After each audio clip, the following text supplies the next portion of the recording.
नमस्कार दोस्तों, आपका अपना YouTube channel wifi learning point में आपका स्वागत है। मैं आपका दोस्त सन्नी। और जैसे कि पिछले वीडियो में दोस्तों हमने गो टू स्टेटमेंट का यूज़ किया था दोस्तों, है ना।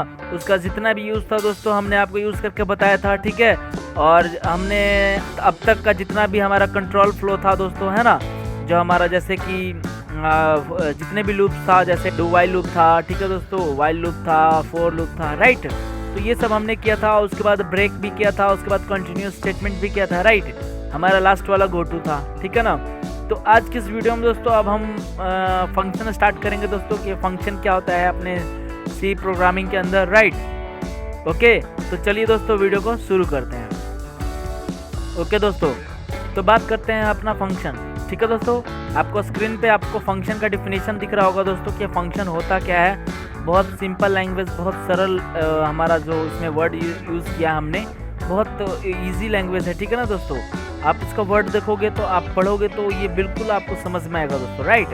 तो देखिए दोस्तों, सबसे पहले कोई बात नहीं, आप पढ़ भी लेना और मैं भी इसको बताता हूँ, इसके बारे में डिस्कस करते हैं, ठीक है। तो दोस्तों जैसे कि आप ये देख रहे हैं फंक्शन, ठीक है। ये फंक्शन होता क्या है दोस्तों, हम ये आज पढ़ने वाले हैं, राइट। तो फंक्शन देखिए दोस्तों, सबसे पहले हम इसकी बात करते हैं दोस्तों, ठीक है, कि फर्स्ट लाइन का जैसे कि देख रहे हो, अ फंक्शन इज, यहाँ पे आप देख रहे हो दोस्तों, a function is a block of statements that performs a specific task, right. आप देख रहे हैं दोस्तों यहाँ पर ये फंक्शन क्या होता है, मतलब ये होता है ब्लॉक ऑफ स्टेटमेंट, है ना दोस्तों।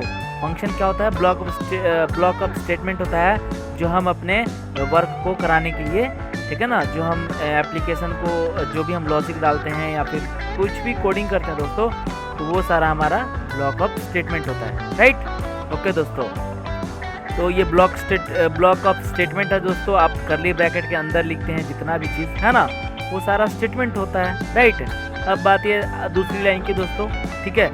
Suppose we are building an application in C language and in one of our program we need to perform a same task more than once। दोस्तों बहुत सरल लैंग्वेज है दोस्तों, बहुत सिंपल लैंग्वेज है। आप इसको खुद से भी अगर पढ़िएगा तो आपको बहुत इजीली समझ में आएगा, लेकिन मैं आपको समझाता हूँ दोस्तों ये क्या करे।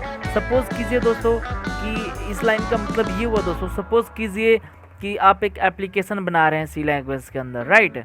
ओके दोस्तों, तो and in one of our program, उसमें हम क्या कर रहे हैं कि किसी प्रोग्राम में, ठीक है ना, हमें क्या हुआ कि उसका ज़रूरत पड़ गया सेम टास्क का।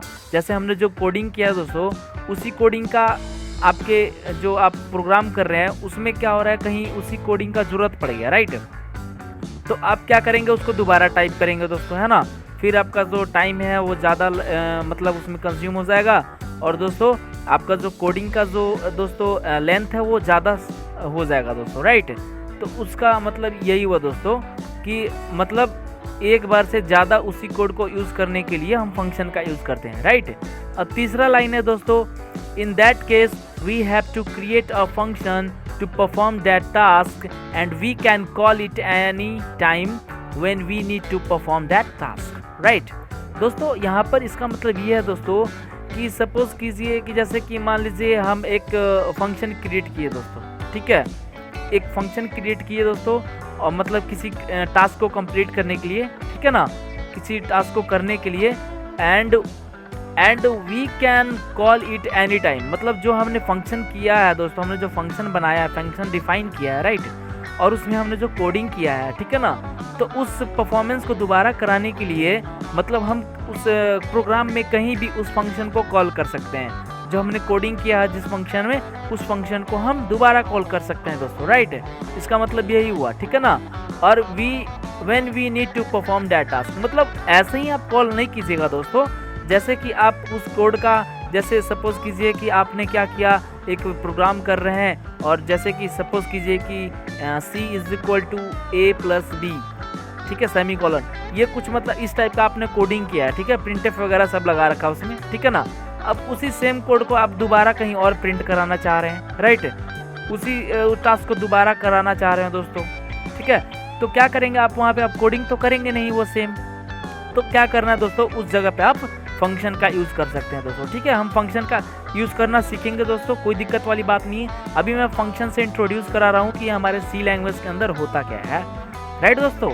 ओके, तो ओके दोस्तों, अब हमारा नेक्स्ट टॉपिक है इसी में फंक्शन का, कि दोस्तों यहाँ पर बात आ रही है कि need of function in C, right. मतलब दोस्तों कि हमारा जो फंक्शन है उसका आवश्यकता क्यों पड़ता है सी के अंदर, हमारा जो सी लैंग्वेज है, ठीक है, वो क्या कार्य करता है, right. Need of function in C, जरूरत क्या होती है फंक्शन का सी के अंदर, राइट। तो देखिए दोस्तों, function are use to because of following reason, ये सारे रीजन है दोस्तों, इन रीजन से हमें फंक्शन का जरूरत पड़ती है, राइट। तो देखिए दोस्तों, सबसे पहला नीड हमारा क्या है, देखिए सबसे हम किस लिए इसको यूज करते हैं, देखिए to improve the readability of code, ठीक है ना दोस्तों, to improve the readability of code, ठीक है दोस्तों। हम मतलब रीडेबिलिटी को इम्प्रूव करने के लिए इस फंक्शन को यूज करते हैं, राइट। दूसरी बात आती है दोस्तों, improve the reusability of the code, same function, देखिए दोस्तों यहाँ पे बोल रहा है improve the reusability of the code, same function can be use in any program rather than writing the same code again and again, right. यहाँ पे ये कह रहा है दोस्तों कि मतलब ये इम्प्रूव करता है, जैसे कि सेम कोड को आप यूज़ करना चाह रहे हैं अपने फंक्शन में कहीं दूसरी जगह पर, है ना, उसी फंक्शन के अंदर, तो आप क्या उसी प्रोग्रामिंग के अंदर उस फंक्शन का यूज़ करना चाह रहे हैं, तो मतलब उसको इम्प्रूव करता है दोस्तों रीयूजेबिलिटी ऑफ द कोड, मतलब उसी प्रोग्राम को, उसी कोड को दोबारा यूज़ करने में हेल्प करता है फंक्शन, राइट, है ना दोस्तों। और मतलब same function can use any program rather than writing, मतलब अब बिना उस प्रोग्राम को लिखे हुए उस फंक्शन को कॉल करके डायरेक्ट उसको यूज़ कर लीजिए दोस्तों, है ना।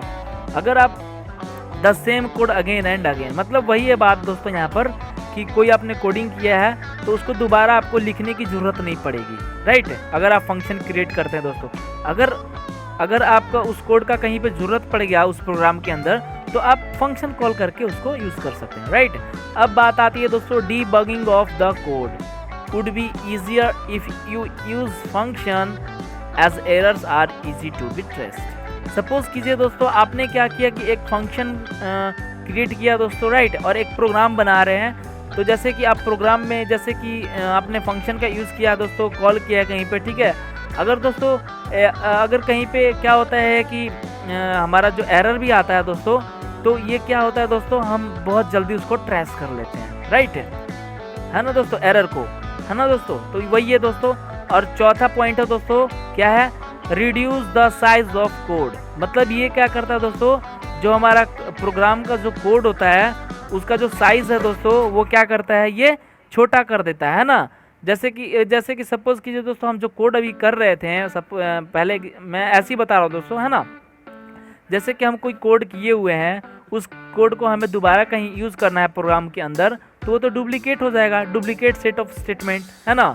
तो उसको वहाँ पे आप दोबारा उस वो जो आप कोड लिख रहे हैं दोस्तों स्टेटमेंट का, है ना, तो उसको क्या कर सकते हैं दोस्तों, रिप्लेस करते हैं फंक्शन कॉल करके, मतलब जो आप फंक्शन क्रिएट किए हैं दोस्तों उसको दोबारा कॉल करके उसको यूज़ कर सकते हैं, ठीक है। सपोज कीजिए दोस्तों आपने 10 लाइन का 20 लाइन का आपने कोई कोडिंग किया हुआ है अपना फंक्शन के अंदर जो आपने डिफाइन किया हुआ है, राइट। तो आप क्या कर सकते हैं दोस्तों, उस फंक्शन को दोबारा कॉल करके आपको दोबारा 10 लाइन लिखने की जरूरत नहीं पड़ेगी दोस्तों, है ना। आप डायरेक्ट फंक्शन को 1 लाइन में कॉल कीजिए, वो फंक्शन आ जाएगा, राइट, है ना दोस्तों। तो इसीलिए वो मतलब साइज को रिड्यूस कर देता है दोस्तों, राइट। अब बात आती है दोस्तों तीसरा हमारा जो पॉइंट है इसमें, है ना, इस हमारा जो फंक्शन है इसमें क्या है दोस्तों कि हम पढ़ेंगे टाइप्स ऑफ फंक्शन, राइट। तो फंक्शन क्या होता है दोस्तों, कितने प्रकार, आपने ये जाना कि फंक्शन क्या होता है, फंक्शन का नीड क्यों होता है सी लैंग्वेज के अंदर, राइट। अब बात करते हैं दोस्तों फंक्शन का टाइप्स के बारे में बात करेंगे। तो there are 2 types of functions, right दोस्तों। फंक्शन के 2 टाइप्स होते हैं, कौन कौन से, predefined standard library function, right, और दूसरा होता है यूजर डिफाइंड फंक्शन, राइट। तो दोस्तों प्री स्टैंडर्ड लाइब्रेरी फंक्शन क्या होता है दोस्तों, आप ये पढ़िएगा दोस्तों तो बहुत इजीली लैंग्वेज में लिखा हुआ दोस्तों, बिल्कुल 100% समझ में आएगा दोस्तों। देखिए पढ़ के देखिए कितना अच्छा लगेगा दोस्तों। देखिए these are the functions which already have a definition in header files। of a C language such as printf, scanf, clrscr, getch, etc and etc, right दोस्तों। कितना मतलब इजी लैंग्वेज में है दोस्तों, है ना। बिल्कुल 100% समझ में आया होगा दोस्तों आपको ये pre defined standard library function होते क्या है, राइट। तो देखिए दोस्तों, मैं आपको हिंदी में भी बता देता हूँ कि इसका मतलब क्या है। बोल रहा है कि ऐसा फंक्शन दोस्तों जो हमारा जो सी लैंग्वेज का जो लाइब्रेरी फाइल होता है दोस्तों, है ना, जिसको सी लाइब्रेरी बोलते हैं, उसमें पहले से ही उसको डिफाइन कर दिया जाता है किसी हेडर फाइल में, है ना। जब हमारा जो एप्लीकेशन बना है दोस्तों, जो जैसे कि जो हमारा सी लैंग्वेज है दोस्तों, उसके अंदर ही हेडर फाइल के अंदर इसको डिफाइन किया गया है दोस्तों, है ना। तो जैसे हेडर फाइल होता है ना दोस्तों अपना, जैसे stdio.h, राइट। तो stdio.h में जैसे printf होता है, scanf होता है, ये दोनों फंक्शन दोस्तों हमारा मतलब बेसिकली उसी में आता है ना दोस्तों, हमारा stdio.h में है, राइट। और दोस्तों जब हम दूसरा यूज़ करते हैं conio.h हेडर फाइल जो यूज़ करते हैं, तो उसमें clrscr होता है, getch होता है, राइट। तो ये हमारा उस वाले में और भी बहुत सारे फंक्शंस होते हैं दोस्तों, सबका मैथ का भी फंक्शन होता है, मैथ हेडर फाइल होता है दोस्तों, है ना। तो बहुत सारे हैं दोस्तों, हम डिस्कस करेंगे क्या क्या होता है, पर कोई दिक्कत नहीं दोस्तों। बस आपको मैं बताना चाहता था कि प्री स्टैंडर्ड लाइब्रेरी फंक्शन होते क्या, राइट। अब बात आता है दोस्तों दूसरा जो हमारा टाइप है दोस्तों, वो क्या है, यूज़र डिफाइंड फंक्शंस, राइट। ये यूज़र डिफाइंड फंक्शन क्या होता है दोस्तों, आपको ये नाम सुन के ही पता चल रहा होगा दोस्तों कि यूज़र डिफाइंड फंक्शन होता क्या है ना। मतलब नाम से ये पता चलता है दोस्तों कि जो यूज़र खुद फंक्शन क्रिएट करे वो हो गया यूज़र डिफाइंड फंक्शन, राइट। तो देखिए दोस्तों, हम ये भी पढ़ लेते हैं, बहुत सरल लैंग्वेज में लिखा है, पढ़ के देखिए। The functions that we create in a program are known as user defined function, right दोस्तों। जैसे कैसे दोस्तों हम वेरिएबल को हम डिक्लेयर करते हैं दोस्तों, वैसे ही हमें फंक्शन को भी डिक्लेयर करना होता है दोस्तों अपने प्रोग्राम के अंदर, राइट। तो जैसे हमारा हम जो भी वेरिएबल्स डिक्लेयर करते हैं तो वो तो हम खुद ही करते हैं, है ना दोस्तों। तो वैसे ही हम इस फंक्शन को भी अगर हम डिक्लेयर कर देंगे तो वो हो जाएगा यूज़र डिफाइंड फंक्शन। तो the functions that we create in a program, ठीक है, जो फंक्शन हम खुद क्रिएट करते हैं दोस्तों, है ना, उसी को क्या कहते हैं, यूज़र डिफाइंड फंक्शन कहते हैं, राइट दोस्तों। और दोस्तों उस फंक्शन को डिफाइन कैसे करते हैं, आप उसका ये सिंटेक्स है दोस्तों, ठीक है ना। सबसे पहले रिटर्न टाइप लिखते हैं दोस्तों, है ना। रिटर्न टाइप जैसे हमारा इंट, फ्लोट हो गया, कैर हो गया, है ना दोस्तों। और फंक्शन का नेम दोस्तों आप खुद से बनाएंगे, ठीक है ना। जैसे कुछ भी अगर सम कराना हो तो दोस्तों सम या एडिशन कर लीजिए, माइनस कराना है कोई फंक्शन का कोड, आप माइनस टाइप का कुछ कोडिंग कर रहे हैं दोस्तों कि हमें माइनस कराना है, तो वो भी आप मतलब यहाँ पे फंक्शन नेम मतलब ये दोस्तों आपका मर्जी है, कुछ भी रख सकते हैं, ठीक है ना। आर्गुमेंट लिस्ट होता है दोस्तों, जो हमारा वेरिएबल्स होता है, ठीक है ना, जो हम वेरिएबल्स डिक्लेयर करते हैं दोस्तों, ठीक है ना, उसी को आर्गुमेंट्स कहते हैं। बट लेकिन आर्गुमेंट लिस्ट में क्या होता है दोस्तों, हम कोई बात नहीं, मैं आपको बताता हूँ ये क्या होता है। और देखिए दोस्तों, हम जो फंक्शन जो भी, जैसे हम मान लीजिए सपोज कीजिए कि वॉइड मैंने मेन फंक्शन लिया वॉइड टाइप का, राइट, या इंट टाइप का ही मैंने मेन फंक्शन लिया, तो उसमें तो हम सेट ऑफ स्टेटमेंट ही लिखते हैं ना, कर्ली ब्रैकेट के अंदर, या ब्लॉक ऑफ कोड लिखते हैं, राइट। तो वैसे ही ये दोस्तों वो एक मेन फंक्शन अलग हो गया, और ये आप क्या कर रहे हैं, खुद से फंक्शन क्रिएट कर रहे हैं, राइट, ओके। तो देखिए दोस्तों, ये सारा चीज़ का मतलब ये जितना भी आपको लिखा है, रिटर्न टाइप क्या होता है, ठीक है, और ये आर्गुमेंट लिस्ट क्या होता है, ये मतलब ये आपको ये पढ़िएगा, ये छोटा सा लाइन पढ़िएगा तो पता चल जाएगा। देखिए, where return type can be of any data type such as int, float. ये जो दोस्तों रिटर्न टाइप होता है दोस्तों, ये मतलब कोई भी डाटा टाइप हो सकता है, जैसे हमारा इंट है, फ्लोट है, कैर है, ठीक है ना, ये सब क्या होता है, हमारा मतलब डाटा टाइप होता है, राइट। तो कुछ भी हमारा डाटा टाइप रिटर्न किया जा सकता है, राइट। वो आपके प्रोग्राम के ऊपर डिपेंड करता है दोस्तों, आप क्या कराना चाहते हैं, राइट। उसके बाद दोस्तों बोल रहा है एंड आर्गुमेंट लिस्ट, जो आप ये आर्गुमेंट लिस्ट आप देख रहे हैं दोस्तों, ये आर्गुमेंट लिस्ट होता क्या है, ये क्या मतलब इसके अंदर लिखते हैं दोस्तों, देखिए, कंटेन्स वेरिएबल्स नेम, ठीक है ना। वेरिएबल्स नेम जैसे हमारा जो भी हम जैसे कैसे वेरिएबल डिक्लेयर करते हैं, A B C, some, number, एनयूएम, मतलब उस टाइप का क्या करते हैं दोस्तों, इसी के अंदर हम आर्गुमेंट्स लिखते हैं, राइट, वेरिएबल को डिक्लेयर करते हैं। बट लेकिन एक चीज़ ध्यान रहे दोस्तों, ये आर्गुमेंट लिस्ट के अंदर क्या होता है दोस्तों, हम डाटा टाइप के साथ लिखते हैं दोस्तों, ठीक है ना। लिखा है दोस्तों, argument list contains variables names along with their data type. Suppose कीजिए दोस्तों आपने कोई NUM नम नाम का वेरिएबल लिया है और वो इंटीजर टाइप का है, ठीक है ना। तो आप लिखेंगे INT स्पेस, उसके बाद दोस्तों आप जो नम आपका वेरिएबल है NUM, राइट। उसके बाद दोस्तों कॉमा डाल देंगे। उसके बाद आर्गुमेंट लिस्ट में आप दोस्तों अब कितना भी जैसे आर्गुमेंट ले सकते हैं दोस्तों, है ना।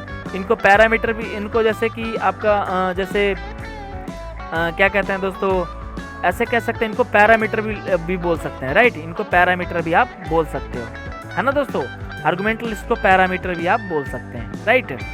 ओके, तो दोस्तों ये हमारा एक छोटा सा था हमारा फंक्शन का, मैंने इंट्रोड्यूस करवाया दोस्तों, है ना, कि फंक्शन क्या होता है, फंक्शन का यूज़ क्यों करते हैं, राइट। फंक्शन कितने प्रकार के होते हैं दोस्तों, तो ये हमने आज इस वीडियो लेक्चर में हमने किया, राइट। तो आई होप दोस्तों कि आपको आज का जो हमारा लेक्चर है दोस्तों फंक्शन का, है ना, तो हमने एक छोटा सा ही था, ज़्यादा बड़ा नहीं था ये, है ना। बहुत सिंपल लैंग्वेज में मैंने अपने वर्ड में मैंने ये किया हुआ है दोस्तों, राइट।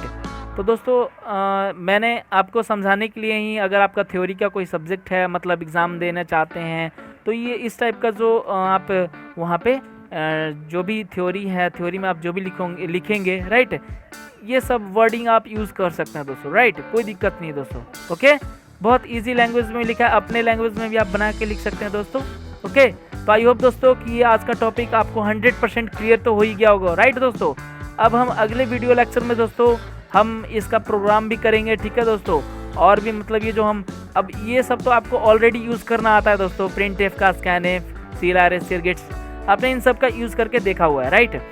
लेकिन अब हम यूज़र डिफाइंड फंक्शन सीखेंगे दोस्तों, ठीक है ना। यूज़र डिफाइंड फंक्शंस के एलिमेंट कौन कौन से होते हैं दोस्तों, हम उस पर भी डिस्कस करेंगे, राइट। ओके दोस्तों, तो अब हम मिलते हैं अगले वीडियो में अपने नया टॉपिक के साथ, ठीक है दोस्तों। इसी को कंटिन्यू करेंगे दोस्तों हम अगले वीडियो में, राइट। तो ओके दोस्तों, तब तक के लिए बाय बाय।